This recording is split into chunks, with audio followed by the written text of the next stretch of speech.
You know, this week's news is one of those that makes me want to just reach for the whiskey bottles. But considering the fact that I just had my biannual blood draw for all my blood disorder stuff, and I just gave 12 vials of normal blood and 5 pour-offs, it's probably not a good idea to replace what little blood I have left in my body with alcohol. Although it would sure as hell help me get through this week. The brain doesn't need blood, it just needs to be wet. If anyone knows what sitcom that was from, please comment it down below. All right, here we go. So today's episode, we're going to be talking about AI's more money, more problems. Xbox hits a hard reset. More 50 variant supercards. Apparently now rumors are getting even deeper regarding that, and I don't know one gives a shit about that. AMD Medusa point leaks. And for those of you that like to overspend on the Steam machine and you want to make it an even less better value proposition and throw Windows on it, you can do that now because Valve's officially launching the Windows drivers for Steam machine. And then Linux running on an Atari. What a weird week. So we'll just go ahead and kick this one off with apparently AI continues to make more money than ever. So this one comes to us via WCCF Tech, and I'm going to start it off immediately with a quote. This comes quote from WCCF Tech's article. It says, in a shocking statement that goes to highlight the sheer scale of money-making juggernaut in its proverbial hands right now, Samsung's president of semiconductor-focused DS division has just declared that the South Korean tech behemoth will earn more profits this year than what it cumulatively earned in the last 40 years. This is how you know, like, the cost price fixing investigation is going to definitely lead to something. Because I'm sorry, you don't simply increase your profits in 1 year to exceed the last 40 when your output hasn't increased.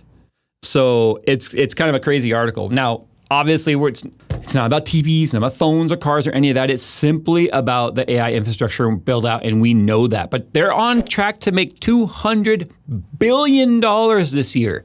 And the crazy part about that is the DRAM manufacturers usually would rake in tens to the low hundreds of millions of dollars in a year. So the fact that they are now in the $200 billion, and that's just Samsung. That's just Samsung. Let me point that out. Anyway, WCCF Tech notes that Samsung raised its commodity DRAM prices by 90% in Q1 2026 over the reference prices for Q4 25, and then implemented another sequential price hike of between 50 to 60% in Q2. We're in Q3, that number is going to go up even more. Now, while Samsung and SK Hynix are building out massive $800 billion ventures to expand memory production, we won't see those actually go online or have any meaningful impact to the industries till 2033. Isn't it funny how that number keeps getting pushed out? We won't see any improvement till 2027. We won't see any relief until 2028. We won't see any relief until 2030. Hey, we could expect things to get better in 2033. Again, you know who's controlling those timelines are the DRAM manufacturers themselves. And what incentives do they have to try and not make this take as long as possible when they're making, you know, the last 40 years worth of profit in one? Anyway, society's starting to push back now because, so look, the first people that really kind of noticed, like, hey, AI is really starting to interrupt our lives is us tech geeks. Those of us that love to build computers, or, you know, we've got friends that want a computer, so we offer our computer building nerd services to our friends and family so that we can just have the joy of building computers without having to spend the money ourselves. Or those of us that like to do semi-annual upgrades every couple of years or whatever, we are the first people that noticed the prices were going through the roof in Q4 last year, right around the November timeframe. We were like, whoa, why did prices go up 50, 60 bucks? Wow. What you wouldn't give for the December prices to be back, right? Anyway, I digress. We were the first people to notice. And then the other adjacent industries that rely on that DRAM and that NAND start to notice, right? So now we're talking any sort of company that requires NAND. So TVs, phones, is now the rumors about the next iPhone's cost is like driving people absolutely up the wall, because now the main body of the world, like all the people of the world, are going to start noticing the prices directly affecting their phone costs. Because although we may not all be PC nerds or gamers, we all have smartphones, and the next generation, doesn't matter if it's a Google phone, Samsung phone, iPhone, you know, Droids, whatever, they are absolutely going to be hugely impacted by this as well. So that is where the rest of the world is really starting to notice. But now we're talking about everyone else when it comes to impacting your community, we obviously are talking about the impact on energy costs. We're talking about the cleanliness of our water. It's like the entire world is about to go through a Flint, Michigan experience, if you know what I'm saying here, when we talk about water contamination, because it's already happened. Now, we're not even talking about physical contamination. We're now also talking about quality of life and noise contamination. I've started kind of reading through some of the comments and stuff when I would see these posts talking about major data centers that are slated to be built in certain areas or whatever. People have commented like, hey, I live in such and such Nashville, or not Nashville, but Tennessee or whatever, and hey, they built a data center 5 miles away, and all I hear is this. Like they just hear this constant drone of a hum driving them absolutely up the wall.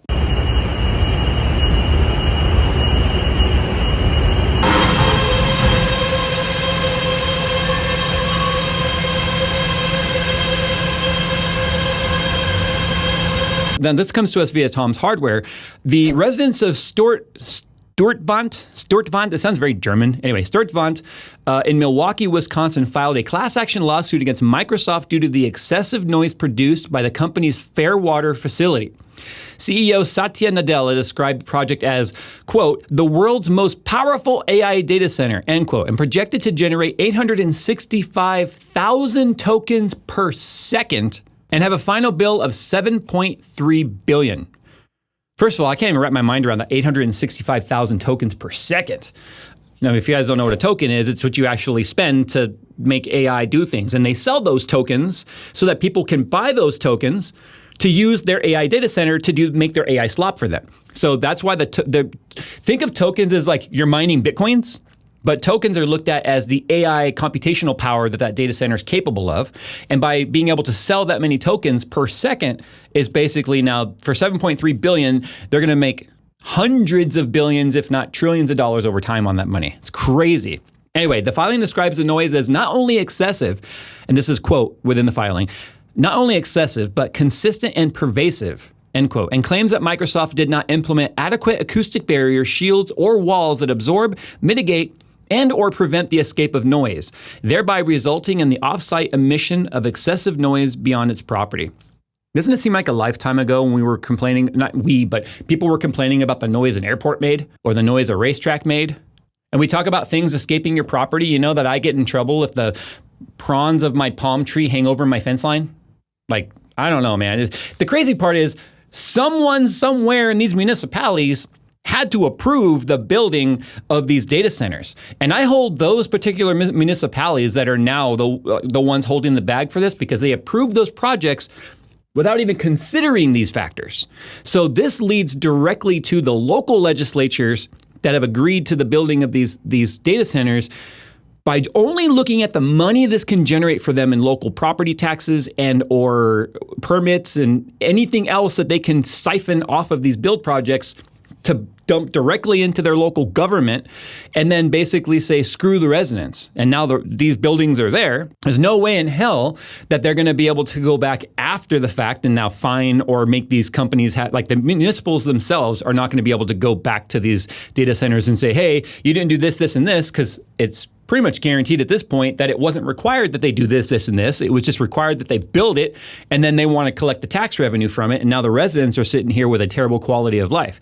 But that's not where it stops. That's just the noise factor here. We are now talking about actual water contamination, a true thing that many people have been really concerned with. You see, these AI data centers, they generate so much heat and so much power. Traditional server blade, delta fan air cooling doesn't work. They have to use massive, massive chillers. And they're fully water cooled. Like think of Linus's whole house water cooling or whole room water cooling thing at a data center level. And the reason why these data centers always are near bodies of water is because that's where they're collecting the water to pump through these systems. So rather than obviously having water trucked in, they're like, why don't we just pump it out of the river? Why don't we just pump it out of the lake? And here's the problem. That water has to be recycled, reclaimed, and cleansed in a very specific way. So what happens when some of that water makes its way back into the local bodies of water, and then they go back into reprocessing plants? Well, you get what happened here. So this was reported via Tom's Hardware that they reported that the Wyoming outlet Cowboy State Daily that Cheyenne's Board of Public Utilities isn't accepting industrial wastewater associated with data center systems until further notice after a contractor for Meta Platforms contaminated the city's wastewater system, prompting months of cleanup. The report noted that GOAT Systems was in significant non-compliance for discharging water carrying, I looked this up on how to say this, and I'm going to butcher it, I know, Cuprivadius gilardii, or a metal-resistant bacterium. It interfered with 2 water reclamation plants and pushed the reuse system offline for months of cleanup. Look, we have very advanced water reclaim systems all over the world. Depending on where you live, like areas that have lots of water runoff from mountains and stuff, that is water that can be collected, cleaned, completely purified, and then reused either in non-potable uses like irrigation for local parks and stuff like that, non-drinking water. And sometimes if you're talking about like mountain spring water and stuff, it can be turned into drinking water. But those plants go offline when you infect the whole fucking thing with bacteria.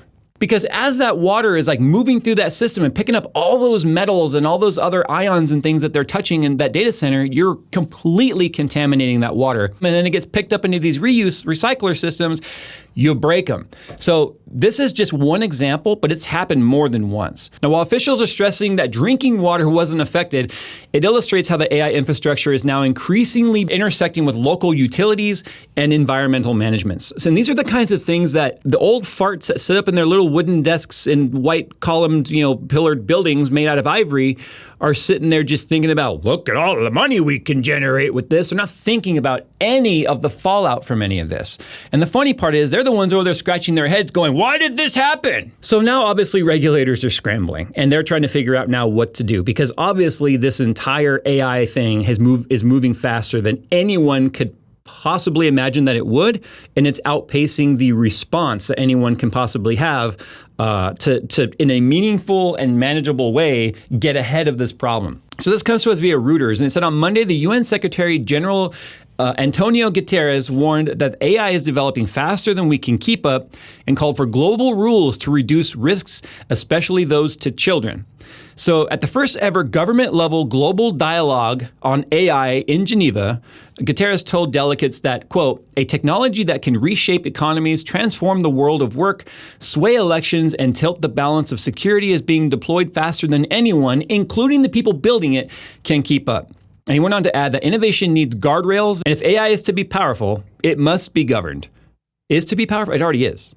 It already is powerful. Anyway, so rather than every nation creating its own AI laws, the UN is looking for international standards regarding AI. And the problem with that is good luck getting everyone to agree, even within the UN. And we're talking about lots of countries outside the UN. And now that we know that AI has been militarized, that's obviously been very public with NVIDIA and Palantir and all of that. How in the heck are you going to get these companies to agree to regulation? So it is just absolutely insane where we currently are right now and where we have truly come in just the last year versus where we were 2 years ago. I mean, 2 years ago, AI seemed like this really funny, like, look, it makes, guys with 17 legs doing, tornado kicks look hilarious, and it was very sloppy. But every single day now, as I'm scrolling through different social media posts and stuff, it is becoming increasingly more difficult to spot the AI written and AI generated posts and articles versus those that are written by human. Fortunately, there's still lots of telltale signs that make most of us that were born, I'd say after 1980, willing to really, able to really be able to tell the difference. But most people these days are starting to not be able to fall for it. And that's really talking about the influence that AI can have when you program it to do certain things. I mean, I'm not going to talk about it today, but you can just look up Elon Musk and Grok and all of this stuff that's taken place in Grok's history and how it can be absolutely manipulated to have a bias. And that can happen with anything. And so it becomes really obvious that there's political, geopolitical, environmental, and financial huge repercussions on this monster that we've just completely unleashed into the world. Anyway, Reuters says authorities in China have begun to hold meetings with some of their country's top tech firms like ByteDance and Alibaba to discuss security concerns. Now, the meetings were led by China's Ministry of Commerce, And they discussed putting limits on the most advanced AI models, both closed source and more open versions, according to the two sources that spoke to Reuters. Now, according to Reuters, also, official talks about making any leak or theft of proprietary AI technology an offense under China's stringent national security law. One of them, I don't think that's a law in China you want to break, to be honest. I mean, unless you really like doing some hard labor, if you know what I'm saying. Anyway, the officials raised the possibility of implementing new measures to restrict who can fund domestic AI startups, the source added. That's an interesting thought right there on limiting who can start it up. But now that's not something I see would really work well in the United States because of the fact that there's kind of like this separation of free market and government, and now we're really getting into a really dicey conversation here about the government being able to say what you can and can't do or what kind of business you can run. Now, obviously, there's limits. I can't start a meth lab today and be like, yo, Jay's Meth, here we go. I mean, you could. It wouldn't be a public-facing company, right? I'd have to get an RV. But my point is, this is starting to sound like something that could definitely fall within those guardrails. Now, Alibaba has already banned employees for using Anthropic's Claude code after an alleged hidden China detection backdoor was uncovered earlier this week, which came more than 3 weeks after Anthropic accused Alibaba's QuinLab of running the largest known distillation attack on Claude. So we have AI versus AI gang warfare happening now, which is kind of hilarious. And Alibaba, that's just like China's version of Amazon. It's crazy. Anyway, I'm going to go ahead and there's more to that article. I'm just going to get out of here. I think you guys already know what that one's all about. Obviously, I want to talk about the other huge elephant in the room, and that is the Xbox reboot. Look, Xbox as you know it from the past is over. It is absolutely hanging on by a thread to be a company that is still, I don't even want to say viable, because right now it's not viable. They're losing 65 cents on every dollar they spend. So that's not called good business, if you know what I'm saying. Now, this week, Xbox began the process of laying off roughly 3,200 employees, or about 20% of its workforce. Now, that's just Xbox. You know, I'm asking myself here, with all the Microsoft layoffs we've heard, that's usually in the thousands to almost tens of thousands, which seems to be an annual thing. How many more employees do they have to lay off? Anyway, that's just a thought I had. I'm like, geez, it seems like every single year we're hearing about massive layoffs over at Microsoft. But now we're talking 3,200 of them at Xbox, but that includes the developers from all the development companies that they gobbled up when they were trying to, hey, you know what we should do? We should own more of the games that we're selling on our platform and Xbox Game Pass and such. That way we can take 100% of those proceeds. And then what happens when Game Pass fails or flops hard? You got a big fat debt. And you're in the red because you're not making any of that money back when you go around buying companies for billions of dollars. Anyway, the cuts began with about 1,600 immediate layoffs, with the rest coming across the remainder of the financial year of 2027, and the departure of 4 studios to new management. She goes on to say, quote, "Our business today is not healthy." Duh. We are operating at margins that are 3 to 10 times lower than comparable platform and publishing businesses. We entered Gen 9 with a smaller install base and a higher cost structure. To grow, we bet on Game Pass, multi-platform, and a broader portfolio of content. While those businesses have created meaningful value, they did not grow at the pace we expected.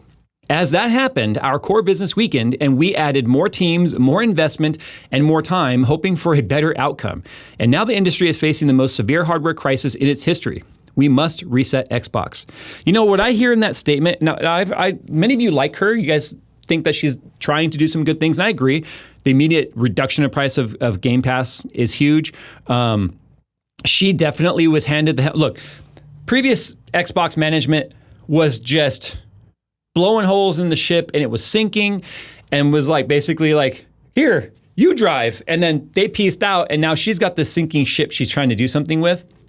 She didn't create the problem. She's definitely trying to help the problem, though, I can tell you that. And most of you have thought she's been doing the right sort of thing here. But what I think is hilarious, though, is, and this isn't her, this is what she inherited. The previous Xbox model was, it's not working. I know what we should do. We should throw more people and more money at the problem. And then that money doesn't make money, and then you just keep losing money, and just keep throwing more money at it. Because she goes on here to talk about some of the structure here, which is kind of crazy. So in 2018, we have aggressively expanded our studio portfolio, while the number of games created each month across the industry now outpaces the last 10 years combined.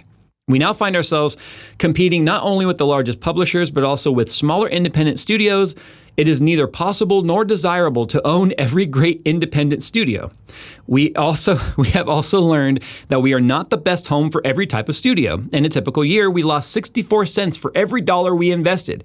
As we reset Xbox, we will help independent creators succeed by providing open development tools and audiences to realize their vision. Or the way it should have always been from the start. Anyway, she goes on to mention that 4 studios that are leaving the Xbox brand will retain their IPs. So that's cool. I mean, they could have just been like, all right, y'all can have anything from here forward, but we're keeping everything else in the past. So Compulsion Games, which is an indie studio, Double Fire, which is an independent, Undead Labs. Now, they have new owners and haven't been made public yet. And the State of Decay 3 is still being made, as far as we know.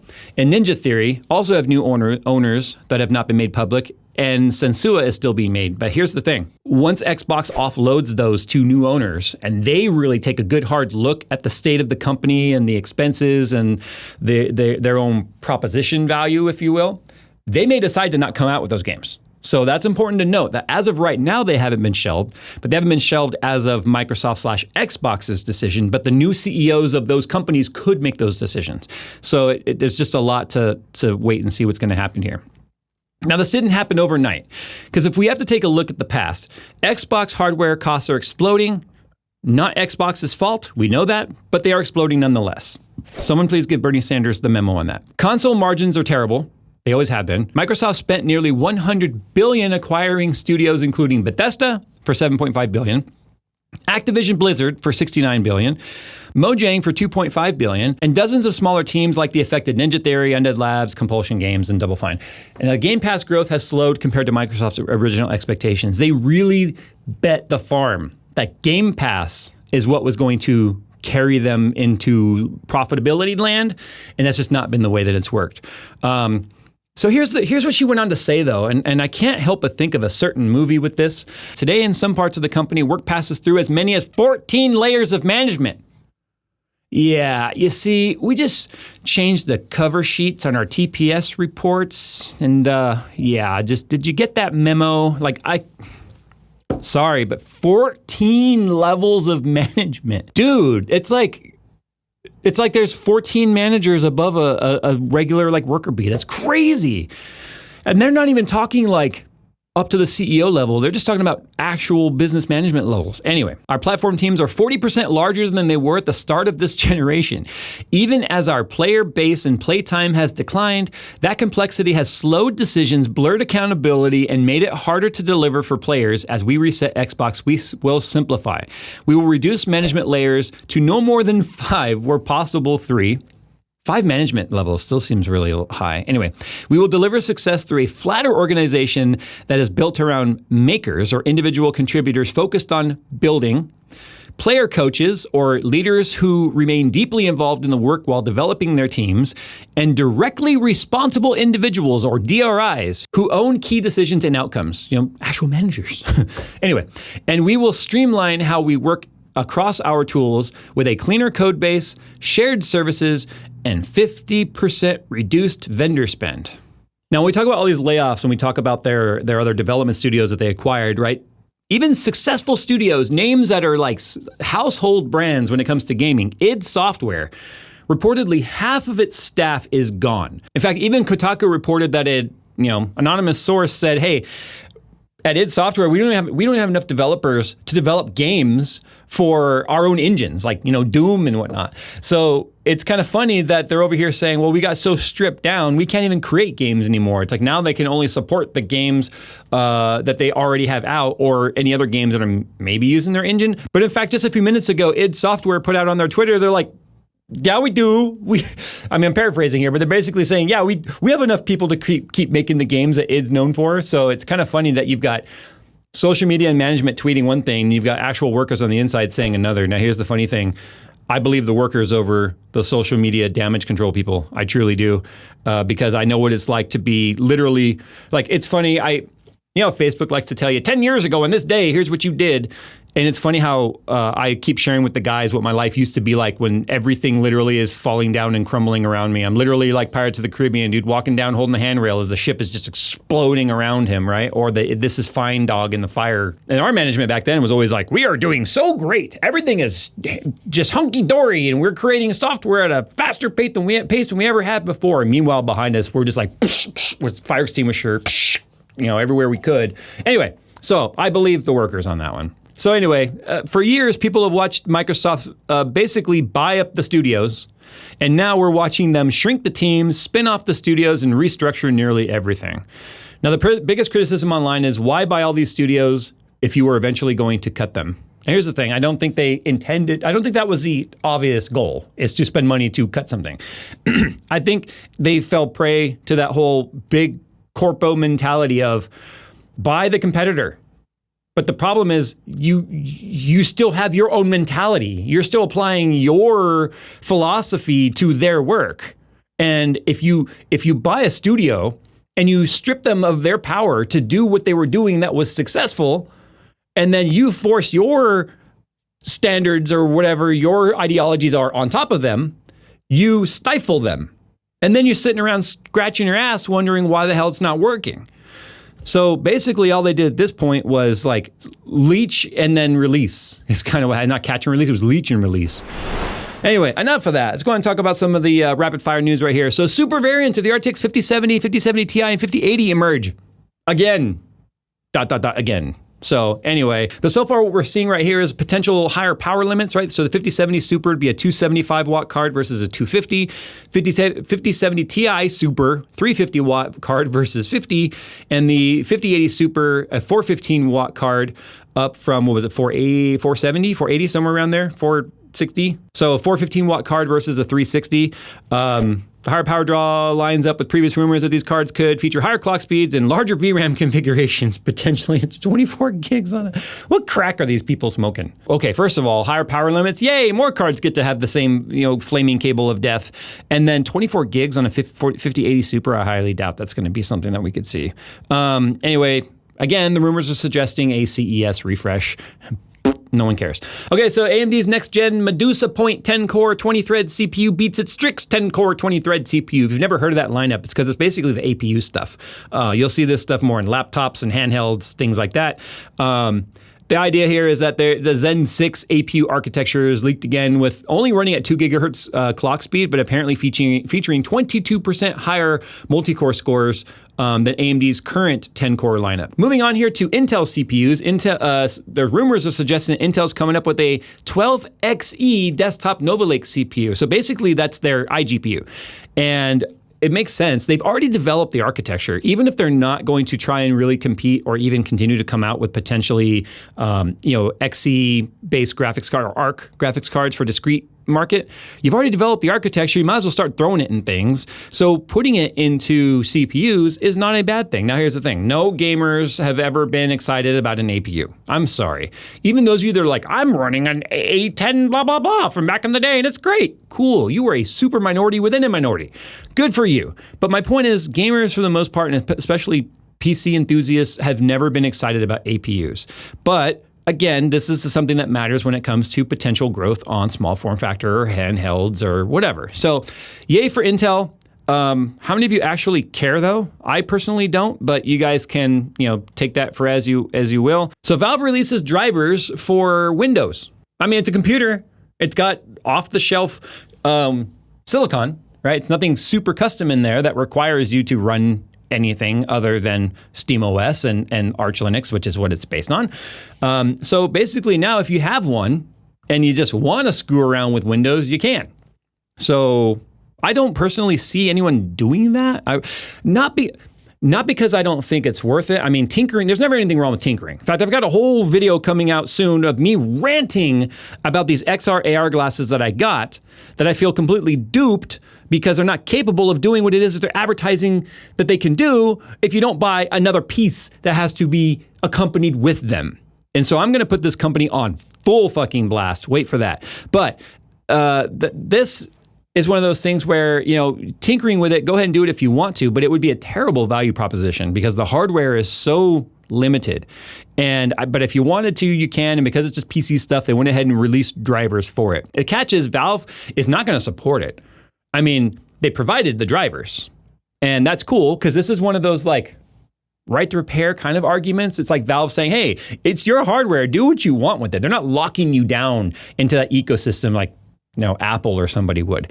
But they're basically saying, here's the drivers, do what you want with it. One big limitation remains that there's still no dual boot support. So if you're going to want to do this, you either are going to have to wipe the drive that came with it, which I highly advise against.